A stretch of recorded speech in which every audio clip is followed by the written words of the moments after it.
Okay, this is the 6th volume of Overlord. I gotta say, it was quite the ride. I'm saying this from now, but this is a direct continuation from the events of Volume 5. So it's highly recommended to get the full, or get the gist of what's going on right now, to read that volume. And also, there will be spoilers in this discussion or talk.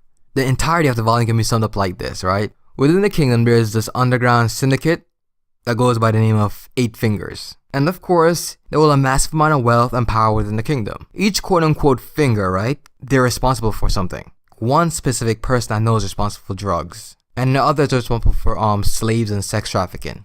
And so on and so forth, right? Then there's this specific one that's the most focused one in this volume, which would be the Battle Division or the 6 Arms. The volume itself, I believe, said that they're mostly the bodyguards of, or the thugs. They're the muscle. That's the best I can describe it. They're the muscle of the group.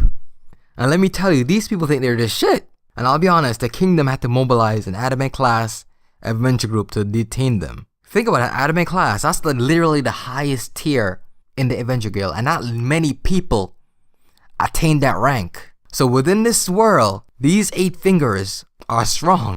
But at the same time, when you know the existence of Nazarick, you know these people are nothing. Like a speck of dust in the wind. Like complete nothing. Either way, while all this is going on, our archdemon appeared, calling himself Jaladabath, I think that's how you pronounce it, and wreaked havoc on the cities.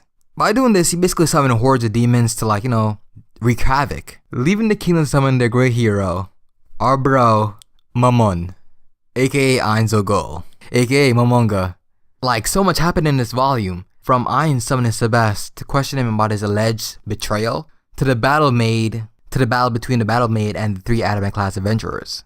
The battle itself was great, and the thing the readers have to keep in mind, that you notice from the previous volumes and stuff, that Itome, I can't pronounce these people's names right, among the other maids, and I believe I read somewhere that she's around the bottom tier in terms of battle power. But the struggle was on both sides when it was 3v1. But 1v1, she completely wiped them out easily, no doubt. It's even evident within the story that if they were by themselves against her, it would be no problem to easily one-shot them. Maybe Evil Eye, it takes a bit more because she's around the level of her, but not entirely. But eventually a victor is decided and the adamant class Avengers won. At the end, when they're about to do the fatal blow to the maid, Jalabak, aka Demigra, let's call him that from now on, because you know who he is, came through to save her. And the thing is, right, as he showed up, his mere presence got Evil Eye shit in bricks. And a snap of his finger, he killed the other 2, like so easily. I know the difference in power between the maids and the guardians are like vast. But Jesus, man, he didn't even give them a chance to defend themselves. And also, going back to the beginning of the volume, it took me a while to notice, but that was actually Pandora's actor instead of Ainz interrogating Sebas. The reason I say this is because their mannerisms are different, and just as how Pandora's actor is very expressive in how he talks and his body language, that's exactly how this Ainz is when he was talking to Sebastian, or Sebas. I think the most likely reason for this is because if there's a hint or a single doubt that an enemy player is behind this, or anything at all, Ainz is not coming to go out there face to face with that person. Granted, he's paranoid as hell, and that's both a positive and negative for him. He's overly cautious, so that's helped him in some situations. But it's also a detriment because he's a coward in some instance. That's most likely the reason why he sent up Pandora's actor instead of himself. He's not gonna get himself killed for no reason.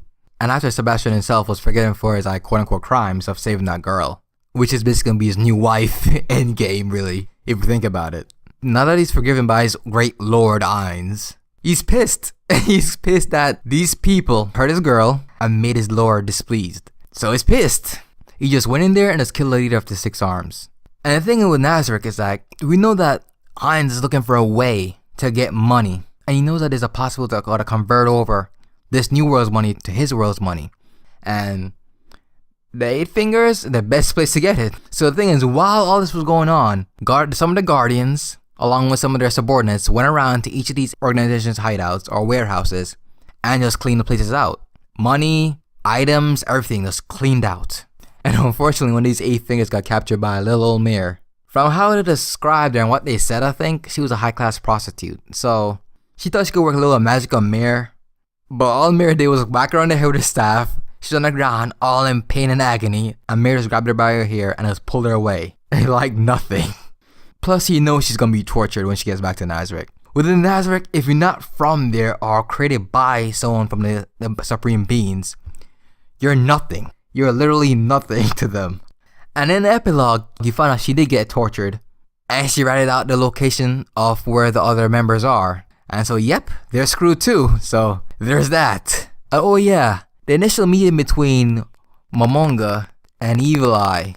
She just became 100% fangirl. Like, she's gonna stick to him like glue for the longest time. I just wanna know, what will she think? How will she react when she finds out the man behind the helmet? Like, will she still love him or feel the same way? Or will she kind of be repulsed or maybe a little bit in between? Because she herself was still classified as a monster. She's a vampire. That's why she doesn't age anymore after preteen years. So yeah, that's something to look forward to. Also, the next volume's Overlord. I'm looking forward to those. Can't wait. Oh man, either way, that's really it for Overlord Volume 6. Like, what do you guys think? Like, this volume it's pretty good, but still, this volume itself was really great. I'd love to hear you guys' thoughts of this volume in the comment section below. The series Overlord itself is pretty good, I can't lie. But like, what do you guys think of this volume? Like I said before, it's pretty good. Either way, it's cryptic, and I'm out.